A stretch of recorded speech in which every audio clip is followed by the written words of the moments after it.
Good evening, folks, and welcome along to Rabble Extra here for you on the Rangers Rabble Podcast, Rabble Network, whatever you want to call it. Obviously, to get a bit more reaction to the news that was broken this morning, of course, that Russell Martin is indeed the new Rangers manager. And as the title of this says, time to focus on recruitment, which is the next step, of course, for Rangers. But with me to break down all the days goings on, I have Alan. Alan, how we doing? Not too bad, not long in from work, a bit like yourself, so just settling down to talk about all things Rangers and start looking forward to the new season. Absolutely, aye. And of course, it's Trev. How are we, Trev? Good, thank you, my man. Feeling a bit better than I once did when I first heard Russell Martin news. I've chilled a little bit and stewed a little bit, so I'm all right now. Yeah, listen, fair dues. Are you in a hotel room, Trev? I am, yes. I'm in London for work, so I wanted to take part in the podcast. No matter where I was, I'm dedicated to the cause, boys. So I'm here, and I'm hoping Big Mark can join us. He's had a bit dodgy Wi-Fi, so I'm hoping he can join us shortly. He has, yes. Mark was joining us. He's had some technical difficulties. He may or may not make it back. Hopefully he does, because Mark always adds a good perspective to these things, I feel. So we'll see. We'll see what happens. Evening, Calvin, how are we? Evening, Tess, how we doing? What Ben B says, he's seen a fancy man in a hotel. Well, listen, what happens in London? Or women. All I will say, Trev, and I do mean this with all sincerity, do look after yourself down in London, because it is not exactly the safest place on the planet. There's always something kicking off down there. And that's coming from somebody that comes from Glasgow, by the way. So that, you know, that tells you what you need to know. Even Toronto, even Sing the Blues, right?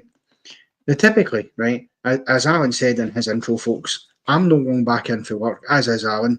And of course, what Martin's decided to do is make me, the guy who's seen zero news all day, the host of the show, because he likes a laugh that way, you know. So I suppose what we'll do first of all, right, because I've not had a chance to speak with this. I don't think I've seen you guys on. I know you've kind of been on, Trev, but not since it's been made official, I don't think. So we'll firstly get the reactions first, right? So, Alan, not many people would have had Russell Martin as their first choice. A lot of people seem dead set against this. Very quick. I mean, last night Twitter was going absolutely mental, and it hadn't even been made official. What was your sort of honest take on the appointment of Russell Martin as the new head coach? To be honest, I was probably quite ambivalent about it. I wasn't by any means excited by it, but I wasn't quite as against it as a majority of the vocal fans were. Obviously, Twitter and all sorts of social media went into meltdown the last couple of days. We were looking certain it was going to be Russell Martin, but certainly the judgment of Russell Martin will be clouded a wee bit, probably unfairly, by his Premier League record last season at Southampton and the time he spent up here as a player. And one thing I did like in his press conference today, he didn't wait to be asked about his time at Rangers as a player. He dove straight in and brought that up himself. He tackled that head on. And I quite like that aggressive approach, you know, and I certainly hope that that's what we see from his teams. You know, he spoke about how disappointing he was in his spell up here. It was obviously a time the club weren't doing particularly well in the park. It wasn't a good Rangers team he came into, and he himself certainly performed well below the levels we'd seen him perform in the English Premier League and at international level. So he's got a wee bit of a point to prove, all to himself as much as the fans, probably, to give a better impression of himself now. So I've got my reservations about Russell Martin, but I don't think anybody on the speculated shortlist was a nailed-on success story when they came in. I think Russell Martin's a very, very decent manager, and certainly early signs he speaks well. But as we've seen before with managers, it's one thing speaking well, it's another thing doing well. Well, absolutely. You know, and what I'm going to do for the benefit of people who, like me, I've been at work and maybe haven't had the chance to actually listen to anything that Russell Martin said. There is a wee 8-minute interview clip that Rangers have popped up on Twitter, handily enough. So I will, at some point during the show, play that. We'll hear some of Russell Martin's comments. We'll kind of have a chat where that's regarded as well. But Trev, you know, I think I understand the consternation of people with Russell Martin coming in. I think the takeover and the money coming in, people thought we were going to think bigger. You know, I think people set their expectations to a level as Ian joins us. How are we, Ian? I'm all right. I'm all right. Keep going. But is that fair necessarily on Russell Martin that fans take it out on him because their expectations were, and by the way, it's on the club, but their expectations were maybe higher than perhaps they should have been at this particular moment in time? Yeah, it's not fair on Russell Martin, if I'm being honest. I said to you before, Connor, that I was, like a lot of people, a bit miffed when I heard about it, and a bit sad. But I've had time to think about it and listen to his interview and listen to various people's opinions, and it's not fair on him. I mean, you were never going to get a perfect candidate. They don't exist, or they're not achievable by ourselves. Him coming in, he has, okay, the last season with Southampton wasn't great, but before then he'd actually done some pretty good things. Let's hope he's actually changed he's worked in his weaknesses since then. Whereas if we got Ancelotti, he's a complete unknown, so it's a hell of a risk. At least we kind of know what we're dealing with at the moment. He's got some set of cojones on him to come out and be as confident as he is, and not in a big-headed way. I think he came out. I think this is why the board have said, "Listen, you speak really well without thinking you're brilliant." He's had some quite confidence about himself in the interview. He's obviously not scared of a challenge, boys. Otherwise, he wouldn't have taken this on.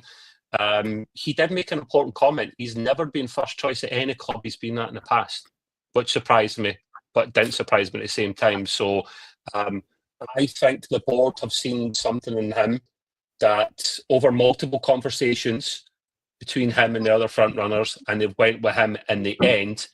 But what ultimately changed my mind and made me cheer right up was Lucy Pinder. So I hope she graces the halls of Ibrox at some point, mate. Massive fan of mine when I was growing up, mate. I must admit, I absolutely loved it, and I'm sure there's a picture up in the loft. So I'll need to dig that one out. She was a massive fan of yours when you were growing up, Trev, because that is what you just said. She was a massive fan of Loft, but no, I'm a massive fan of hers. Yeah, yes. Yeah, it makes sense. She's up in the loft wall somewhere, so yeah. The fact is that they're all a massive fan of the Lofty, and whether they want to be or not, eventually they just get beaten down to the stage where I'm getting my lawyer involved here. That's shocking. I've heard rumours, and that's as far as I'm willing to go. I've heard rumours. Yes, we've all heard those rumours. Yeah, I mean, look, I get, as I say, the deflation that some people felt. I get the, unsure about this. There's some people here, like Scott Kearney's talking about. He had obviously been at Southampton, got them promoted, but it was via the playoffs with the biggest budget in the Championship. I'm not entirely sure if that was 100% right that season. I would have to go back and look. I'll take your word for it, Scott. I'd need to go back and look, but it was certainly one of the biggest budgets. I don't, and maybe it's just me, right? I don't necessarily feel that in itself is a massive red flag or a problem, because he got them promoted. That was his job. When he went to Southampton, was bring us back up, and it was a squad who had been relegated the year before, who were in dire straits. Let's be honest, they were rubbish, absolutely honking that prior season, and he did build a bit of a squad that got him done the job to get up, and getting up through the playoffs ain't an easy thing, right? So you have to give him credit where it's due. However, could we be in jeopardy? And I don't like saying this because it sounds very harsh on him, but are we in jeopardy of potentially another Michael Beale type situation? I mean, Trev said there he talks very well, Russell Martin, and he does. I watched Monday Night Football a few weeks ago. Russell Martin was on there, spoke brilliantly well on there. I enjoyed listening to his contributions, but that doesn't necessarily translate into stepping in at Ibrox at a club the size of Rangers. The fact is, you need to win every week, basically, at Rangers. Losing is what is it they say? A draw is a disaster, a loss is a catastrophe. That's what he's walking into. So is he ready for that? That was a lot of points in one statement, but I'll try my best to answer them all. So when it comes to Michael Beale, Russell Martin, are we in jeopardy of that? The difference between Michael Beale and Russell Martin is Russell Martin has been managing, he's at his third club. Each club he's been to, I know Southampton got promoted and then relegated, but it's not an easy thing to go up from the Championship into the Premier League, and it showed because all three teams that went up came back down. So the comparison between Beale and Martin, I don't see it, because Beale had been in charge of QPR for 6 months, and then we gave him the job. Russell Martin's been to MK Dons. His second season, he finished higher than his first. Then he went to Swansea. Second season, he finished higher than his first. And I know there was a comment in there that said he went in at Swansea and the best they did was 10th, and he was there for ages. He was there for 2 seasons before Southampton took him on. So he's improved them while he was there. And then he went to Southampton, got them promoted, when realistically, it should never have happened because they were mid-table. And he managed to squeak into 6th. And going up in the Championship is a damn sight harder when you've got to play in the playoffs. So I think Sheffield United, for all intents and purposes, would have thought that they were a shoo-in because they finished 3rd. They comprehensively beat Bristol City.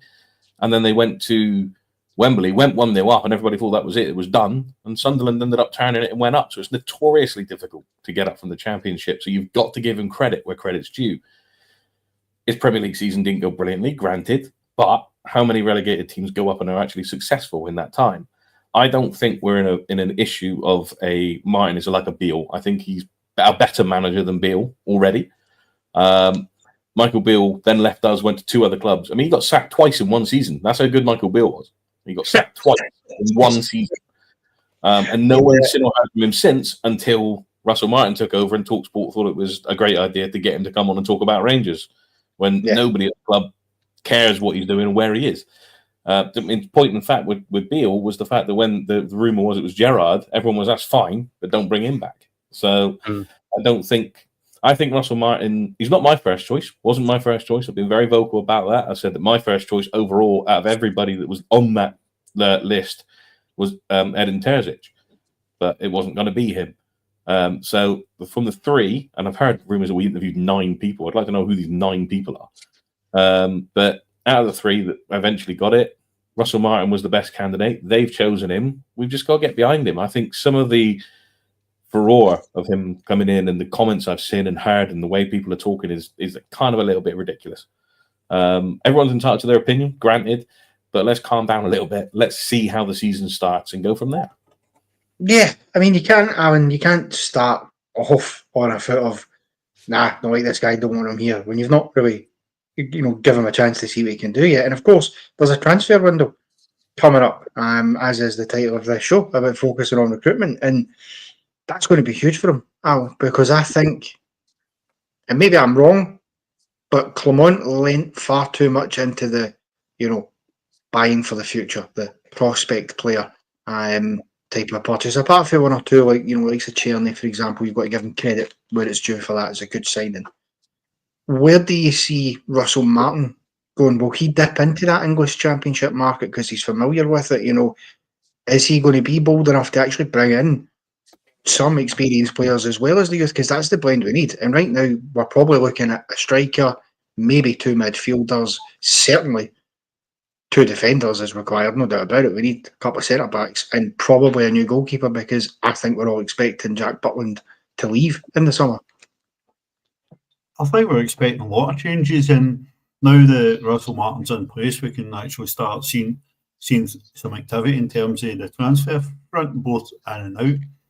I think Russell Martin comes in a far better footing than either Michael Beale or Philip Clement come in, because he's going to get back in that both those managers maybe didn't get.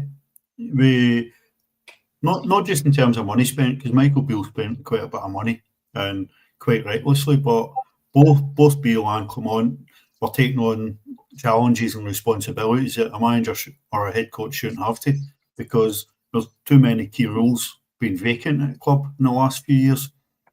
We've obviously got a new football sort of structure getting put in place. Kevin Thelwell officially started this week.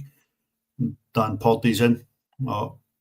And that's going to help. That's going to help massively in terms of our recruitment. I think Russell Martin, manager for over 250 games now, he knows how to set a team up. And I think he'll start by bringing in some reinforcements for a defence. I think he'll start from there. I think his experience in knowing how teams will set up against Rangers is going to be important. You know, I see a lot of encouraging talk about how his teams played it. They're actually really good at breaking down the low block. And I see a lot of what was mentioned in the press conference and the press release at 8 o'clock this morning, ticking a lot of boxes that we've been asking for months to be addressed when we bring in a new manager. I like the fact that straight away they headed off. They spoke about speaking with Russell Martin about his experience in the Premier League last year, how it didn't go well, why it didn't go well, and what he'd learned from that. So that seemed to be giving the answers to the club that really encouraged him. You know, it's encouraged the board that he's actually more focused because of that, and he's learned from that. So that certainly offers a lot of encouragement. But again, talk's cheap if it's not backed up. Very true. It is. It absolutely is. Firstly, before let me just say, Detective Munch, nice of you to become a member. Thank you very much indeed for your support. All the way from, is it Law and Order? Is it Detective Munch? Is that? I think. Anyway. But yes, aye. Welcome. Yeah. See, this is the thing, though, right? Right, Trev. And this is what worries me about what he's having to push up against. Now, don't get me wrong, he could prove people wrong, but Linda, they're saying, stop trying to build him up. It's Beale too. He's not a Rangers manager. He is what the woke lot want. All due respect, Linda, and I do enjoy your contributions to the show. I don't know what you mean by the woke. Well, that feels like, I don't know. I just don't know what that means. But he's what the woke lot want. We will never be the Rangers under this lot. Our fans will be jumped on way harder this season. Well, I mean, there would be nothing new there, the way things have gone, and we're all absolutely scurried with it. So I totally see where Linda's coming from. But dear me, you know, we're in a position now where this has to work, and I suppose that's the concern, isn't it? We have had this merry-go-round of managers, Trev, over the last 4 years. It seems to be that we sack a manager every season now, and coming from where we used to be as a club, where I think was it up until. Ali McCoist, I think, was something like the 13th manager or something we'd had in our history. It was, you know, and went miles past that now. So, do we just have to maybe stick by it and see where it goes? Because I don't know about you, Trev. I can't sit here again having the same conversations that we've had the last 2, 3, 4 years about he needs to go. He's not good enough. We need a new man. I can't do it. Yeah, me neither. I see some of what Linda's saying as well. Of course I do, and I respect her right to have an opinion. That a lot of Rangers fans will think similar to her. We were always going to get this. I think the difference is with quite a lot of fans is we're willing to give Russell Martin the time for the very reasons that you just gave us there, Connor. We can't keep doing this. And while I love the fact that we've not had many permanent managers in our time, I also, to be fair, don't think that you should necessarily. I mean, it's an important stat. I like it as part of our tradition, but that was the way football used to be. It's not anymore, so I can't see us keeping that to a minimum. I do want to give the man time, Russell Martin time, and it's purely because I said at the start, he's not my first choice. He's not your boy's first choice for the most part. I'm guessing not the same with the guys in the chat as well. See, not comments. You like that, Ian? Chat. But to be fair, I'm willing to give him the time, mate. It's a new coat of paint, right? We've received a new coat of paint, new board, new owners, new gaffer. So I'm willing to give him and the club time as long as I see progress. Right now, I would like to win something shiny at least this season and progress. If we see progress, we can certainly be a bit more patient. And I use that word patient and Rangers supporters in the same sentence and shock and horror. But it is possible if we see something. I just hope, as someone said in the comments before, that the cheerleaders make a comeback with Lucy Pinder leading them out in the pitch, and jobs are good. Yeah, it absolutely is. In terms of the recruitment, then, Ian, what's your kind of feel in terms of outgoings, incomings? Can we expect a fairly busy transfer window this summer? And let's not forget, you're only looking at about maybe 7 weeks until the European qualifiers start. Of course, pre-season will start, I think, is it about 3 weeks, 4 weeks to pre-season? It's a very quick turnover. So are you expecting a real flurry of activity in the next few weeks? And he's on mute. I'm sure his answer was fantastic as well, but best answer I've ever made. Tell you, best answer I've ever made. I've actually got a yellow and red card here. I'm going to start bringing them into the thing. Carved yourself. Yeah, that's it. What was I saying? I can't remember now. What were you saying? That's such a good point. So the pick ins and outs. I can see there being quite a lot of ins and outs coming up in this thing. We've got a window of opportunity at the moment for, was it 10 days or something, with the transfer window open until the World Club Cup Championship. That does not roll off the tongue easy. So if they've got any ideas of bringing some people in, now is a nice window to get a couple in and maybe shift a few on. I think there will be quite a lot of. We've lost quite a few players already, don't forget. But this is your window to get the likes of, if anybody, like Davies and Dow, back down to Birmingham, off you go. Thank you very much. Matondo, if there is anybody else. Jordan Arian, would you make it at Aribo? He says if Russell Martin brings him back, he'll be one over. Would you take Joe Aribo back? Aye. I'd take Joe Aribo back, but would Joe Aribo want to come back to Scotland? No. I don't think he would. I think he got bored of playing the same teams every other week. I feel like while he was here, he played Hamilton 3,000 times because they were up and about. Is he going to get kicked about up in Scotland again, or is he going to just stay at Southampton where the pace isn't as well? The pace is quick, but it's not like Scotland. The pace is different in Scotland, and the battling is different in Scotland. And he's earning, as somebody said, he's on 70 grand a week. Is he going to turn his back on that to come back up to Scotland? I think he'll do a job for Southampton. So, and Martin wasn't playing him at Southampton, so what makes you think he's going to go down there and buy him and bring him up here and play him week in, week out? I just don't think it's going to happen. I think you see a lot of ins and outs. I think someone said earlier on if the captain's still here, but there's nothing to say that Tav leaves even if offers comes in. If Tav doesn't want to go, he doesn't go. But I think like Tav might not suit his system, as they were saying on the afternoon Rabble or the morning Rabble. I can't remember. I've listened to so many this morning. That I think Tav and Butland don't really fit the system he plays. If he likes this sweeper keeper and high press, I don't think that'll work for him. Proper will be gone. I think he'll go back to Twente. I think there is going to be a lot of a revolving door sort of thing going on this transfer window, because I think we need to gut this squad yet again and bring in some actual quality that know how to play the system and how to cope with Scottish football, whether that's abroad or from our own league. Only time will tell.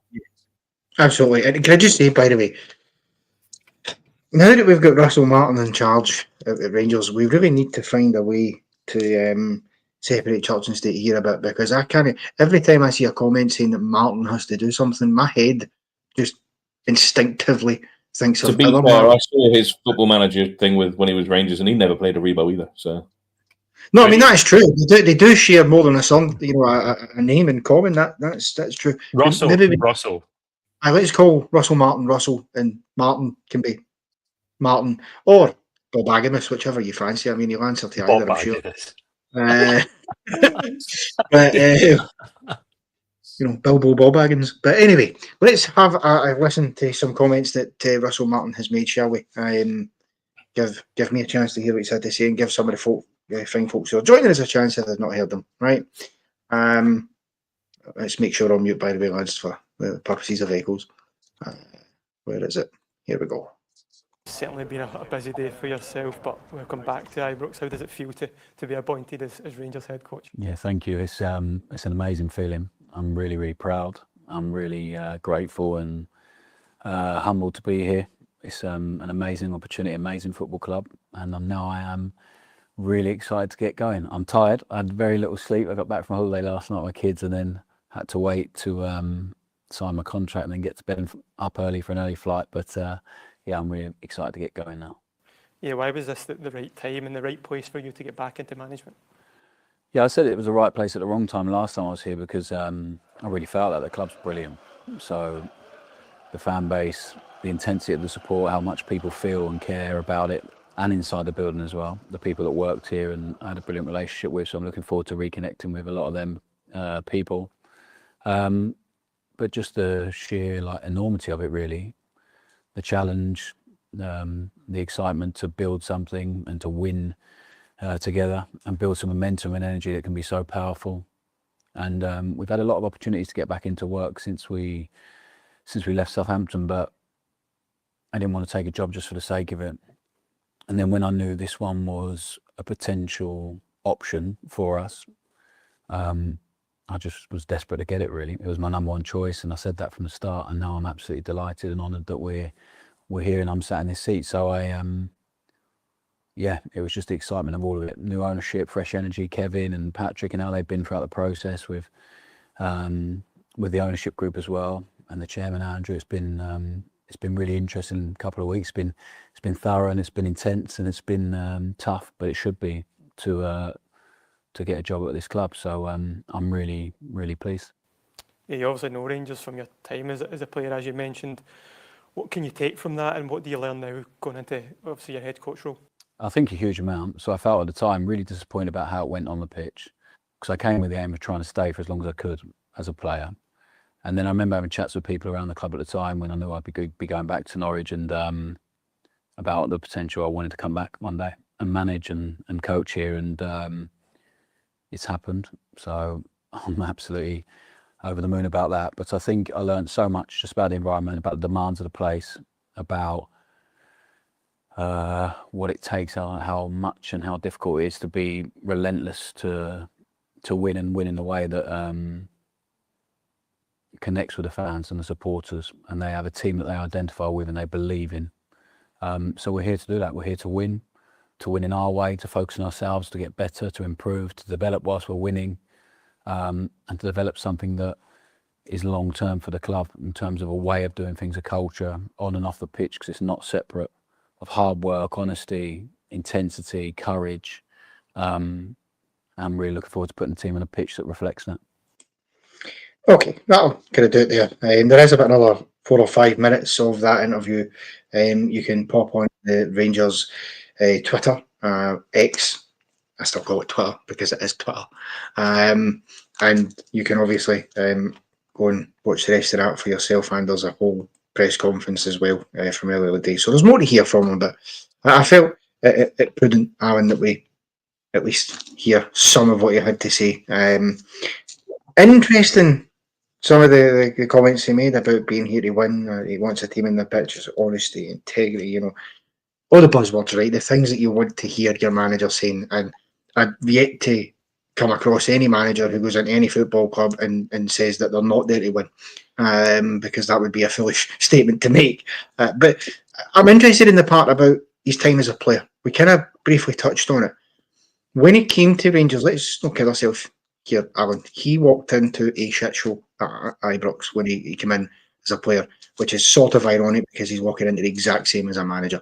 But can you really put any stock in his time as a player? Can you hold any? Because quite frankly, right, did I like Russell Martin as a player? Not particularly.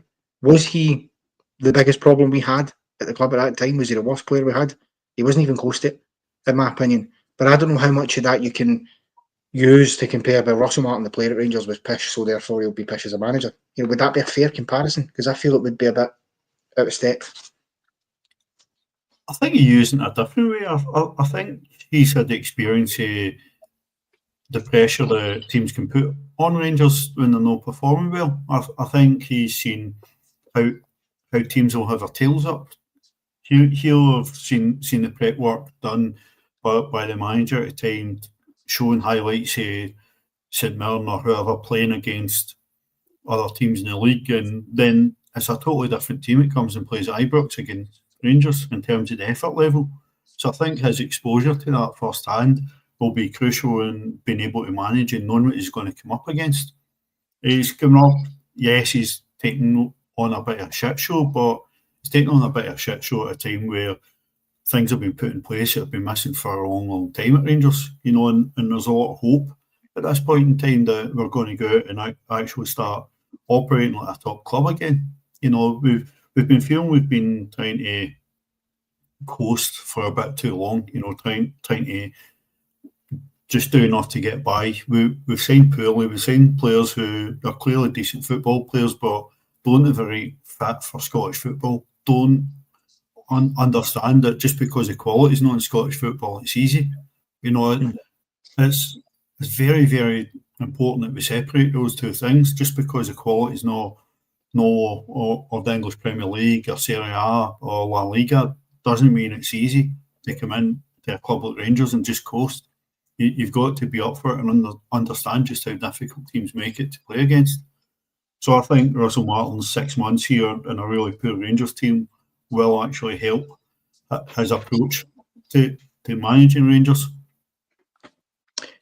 Yeah, I mean, Trev, I give him Beale in there. I think he's pretty much spot on what he said. I think that should help him, because you're not talking about a guy who is walking in completely, to the unknown. He does it. He does at least get a little bit. He's had a taste of what it can be like at Rangers. And I suppose in some ways, Trev, I wonder, do you think the fact that you'll have experienced it at that time where, much like now, you'll experience some of the very worst you can experience at Rangers back then, does that maybe toughen him up a bit to go, well, do you know what? I kind of walked in the door to a bad situation. The fans weren't on side then, so I get it straight away, and maybe it won't faze him too much that that's a similar situation as a manager. I think it definitely does help, Connor. That he admitted himself back then that no one asked him. I think it's Alan, you maybe mentioned it before, he jumped straight in and said, listen, don't judge me back in my time playing for you. He wasn't in a good place, a good state. He admitted that. We weren't in a great kind of situation ourselves back then. He got a very good flavour and idea of what to expect. I just thought the whole thing was bizarre when they said before it won't be anyone that's ever had any attachment to Rangers. Well, that was a load of shite, but I mean, I didn't really read too much into that comment. I think it's toughened them up, that and the Southampton thing as well. And obviously, them going back down again. But as we say, it's really difficult to go up and then stay in the Premiership for any length of time. So I just hope, I don't think we got a clear answer from him during the presser of, listen, Russell, you've obviously struggled in the past. You kind of didn't really change your style of play. Have you learned from that? Would you be willing to change your state of play, your way of playing, like a plan B? Or is it going to be like Warburton again? Because that gives me the fear. We don't know. We just don't know yet. But Southampton in the Championship, you could maybe equate that kind of level of responsibility to us in the SPL. So only time will tell if he's actually learned from these mistakes or not. But I think he has toughened up yet. Yeah, absolutely. I don't know what Martin will be doing in a few minutes. I'll know exactly what he'll be doing in a few minutes. And you should know too, because he put it in the chat. No, but I thought he said that was that not? Maybe I misread that, but I read that as he was going to be on 5:45. Obviously, I missed it. I read that wrong. Clearly, no. 45. He was on again at 7:30. Is it again? What is he on the main one this time? He's on the main one this time. There you go, folks. Apparently, Martin will be on TalkSport very, very shortly. Please continue to watch us and then go back and watch Martin's interview. Because, quite frankly, at that stage, Martin's just taking the cake. I mean, he's competing with himself here, and that's basically what he's doing. But one thing Martin has popped in for us because he obviously, that way Martin doesn't trust us to get to the points that he wants us to make. Very much, Gallant. So, Rangers are favourites to sign Jamie Vardy, says Martin, and that source that he's getting that from is obviously TalkSport, which he'll be on shortly. Ian, Jamie Vardy, I've said on here, and I got pelters for it, by the way, a few weeks ago, that I would not be against Jamie Vardy because I could see him doing that Jermaine Defoe type role. And you cannot tell me that he wouldn't do a job up here. And look, whether it's Desters, Igaman, whoever, I think Danilo's probably going to go. If those two guys stay as well, I reckon particularly for a young striker like Igaman, having a guy like Jamie Vardy to sit under the learning tree, that can't be a bad thing. Yeah, I know he's not had the greatest season in the world last year, but he still get 14 goals or something for Leicester. So, God, surely that wouldn't be the worst idea in the world. I'm all for bringing Jamie Vardy up to Scotland, even if it was just for one season, just to stabilise things up front. And a man knows where the goal is, and he's done it at all levels. He's not been handed the easy route into football that a lot of players get these days. He had to work hard to get to where he got. Playing for Tamworth 1 minute to playing for England at major tournaments the next. That is not an easy route into football because so many people will go to Tamworth and the best they will do is League One. So he worked his ass off and got to where he was. He is, excuse the tone, he's an absolute bastard, and that's what we miss. He gets in your face. He's annoying as hell. He'll wind you up, and we don't have that, and we haven't had that for a long time. The only one in our team that does that at the minute is Raskin. So let's get someone like that in. And like you say, get him into Igaman and let him learn from Jamie Vardy. I'm not comparing it. It's not going to be the same, but it's something similar to the fact that Defoe did with Morelos. You could see Morelos improved under Defoe. So let's. I mean, I wouldn't be against it. If it happens, brilliant. If it doesn't, again, I'm not going to be upset that Jamie Vardy didn't come to Rangers. But if there's any chance we can get him in, then we have to investigate it and give it a go. I think he'd run riot against some of the defences in Scotland, to be fair. And also in our own chat, I heard that that it said in there that Aribo's handed in a transfer request. Maybe he wants to come back and he wants to prove me wrong. And he just went straight into his manager's office and I heard what he said on the Rabble. I'm off. And by the way, I know Gavint's having a bit of tongue in cheek there, but I tell you what, Gavin, he's not wrong. Because Jamie Vardy is that type of striker who he knows where to be. He knows how to be in the right place at the right time. And if Dessers gets in, he hits a shot, it's saved or whatever. If Vardy's playing alongside him, I'm telling you now, he will be there. He will, more often than not, Vardy will be there to try and mop up, which is exactly the kind of thing you need as well. He's also somebody, and I'm trying to find the comment. There we go, Lyndon made the point. Imagine having someone quick who actually runs in behind. Well, that's exactly what Vardy. But even at his age, he actually still does have pretty good form of pace. Yeah, listen, I'd be absolutely up for it. Obviously, if you don't get him, fine. Back to drawing boards, you need to look elsewhere. But why not? This is a Premier League winner. I'd be delighted for Jamie Vardy bringing his influence up here. I think he's certainly got enough in the tank to contribute for another couple of seasons. We're obvious talks and links with the 49ers to the Red Bull group. I'm sure they can give him a signing on fee or unlimited supply of Red Bull on the touchline. It'll keep him going. But if Vardy playing off Dessers desperately needs somebody playing off him. He's always looking for the flick on, and we don't get players around about Dessers enough to actually make Dessers a better player by having somebody take advantage. I think Vardy playing off Dessers would be absolutely phenomenal if Russell Martin's got a system that can see two up front. A lot of managers struggle to find something consistent that's actually going to work with two central strikers, but if we get an opportunity to sign Jamie Vardy, I'd be all over that. I'd expect with Russell Martin's experience in England, but we'll see some experienced players come from down south over the summer, and I'd expect him in before pre-season starts. Yeah, absolutely. I don't think that's this season we top. If I'm not mistaken, before you tell me, Alan, I think that might be the 2010, somewhere around about then? Or is it this season? You know, down at this level, it looks teasingly like the new one that's out at 8 o'clock tomorrow, but it is the one from the last time Umbro sponsored us and provided the kits. Do you know what it is, right? I just have lasting memory of, was it Andres Velishka? I think donning that particular jersey. Hey, you knock Velishka. Velishka scored goals. You don't knock him. No, I don't. Listen, I think he's a decent player. Obviously, for one reason or another, it just didn't last long enough. But listen, I don't knock him in the same vein that I never knocked Shawnee Aluko either for his time at Rangers, because it wasn't an easy season to be at Rangers, and he done well. To be fair to him, he did knock in the goals, and I'm sure one of them was against Celtic as well. So that's always nice. But let's be honest, Trev.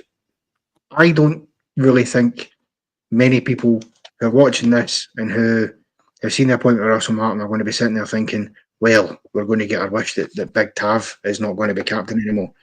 I think that there's going to be a worry that might be the case. I've seen some people mention it earlier as well in the comments. What's your view? Because the first conversation he's going to have, the first player he's going to speak to, is going to be tough because he's the captain. But I'm telling you now, Trev, if Russell Martin comes out and says what Barry Ferguson said, I've had a conversation with him, I've looked him in the eye, and I believe that no. In my opinion, if James Tavernier's going to stay and play as like a more inverted kind of left back role, which is I wouldn't be against, because I think that would suit him a bit more than Marod in the wing, I personally don't feel it would be right for him to continue as captain. And I see this as someone who's defended Tav vehemently. But I think if you're going to change things, you're going to make things fresh again, then I think that's one of the things you need to do. He's been captain for the best part of a decade now, Trev, so maybe it is time to hand it over.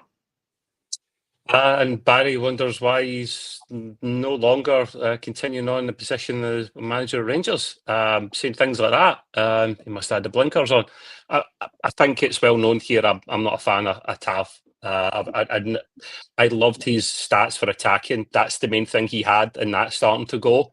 So, and that's before I'm always about, do the bread and butter stuff, defend, and then worry about attacking. I know modern football is not like that so much, but I'm old school at that. He's starting to lose that. The amount of money he's on, he's not going anywhere, boys. I genuinely can't see it. He would only go if he wants to go, and or he's told he's no longer wanted. He's on decent money. He'll want to stay for the last year of his contract and to get the testimonial. He's in a comfortable position, I believe. He's settled in Glasgow. He's got a business or businessy opportunities that he's invested in recently. Why would he give that up, even if he's not getting a regular game? It's very possible that Russell Martin could also look him in the eyes and get hypnotised and say that, right, okay, I see a captain in you, I'll play you. Because what, maybe a question back is, why would it be any different under Russell Martin? Every other manager has saw something in Tav and went with him, right? And went, you're captain material. You're going to be my captain for next season. I see it. What's different with Russell Martin? I can't see it changing. He's managed to get so many managers to sack. I really hope it's not Russell Martin. But we'll see. I'll stop my negativity there, because I like to say the guy has done a lot for us in the past. But yeah, well, the fact is, and we will have to wrap up just shortly, because Martin did give us very strict instructions that we're going to go 45 minutes tonight. So I will apologise for that. It's not my choice, it's Mark's, but hey ho. But I'll say it now. For me, I think that as his testimonial year this year, I think he deserves that. Some people disagree with me, and they're more than entitled to their opinion. But I think anybody who gives 10 years of their career, of their life to Rangers Football Club, and whether he's been good enough at times or not, 95% of the time to 100% of the time, he's given everything, even if he's just not good enough anymore. Some of his numbers have been remarkable. I mean, like, for a right back who plays for Rangers to get a Europa League Golden Boot, that for me, you can't understate how impressive an achievement that is, especially in a season of the Europa League where there was some pretty talented attackers. So I think give him his due. He's not won as much as he maybe should have done, but do you know what? He helped us get back into the top flight, helped us win the league and get to a European final, and of course the cups. So yeah, give him his testimonial, but he can't be captain. You know, Russell Martin, I think, has to be strong enough and say, listen, Trav, if you're going to stay here, here's how it's working. You won't be the captain, and you won't be a guaranteed starter either, but I'll happily still have you in as a squad player. And if he's not happy with that, then he can leave. Gentlemen, thank you very much indeed. And you're quite right, Aldo. I'm absolutely not scared of anybody. Certainly not on this podcast. Connor's the rabble bouncer. What you saying, mate? Everyone's scared of him, including Martin. Yeah. We know who really runs it. It's Connor. I mean, listen, Say I'm 364 miles away. He can easily say he's not scared of me. Lyndon's going to start a petition for me to become the owner of the Rabble. You know, it's. Let's be honest. I'm sure I could do just as good as our fearless leader does do. AGM, Rabble AGM. Rabble AGM, yeah. But anyway, listen, Alan, Ian, thank you very much indeed for joining me. Martin is due on TalkSport, so you might want to flip over there to check that out. And then once you've done that, at 8:30 p.m. tonight, for you wrestling fans in the comments, we will be back live for our members, the wrestling fans. It'll be Ian, Alex, and possibly myself. It'll be me, Alex, and Connor. It's happening. Don't listen to it.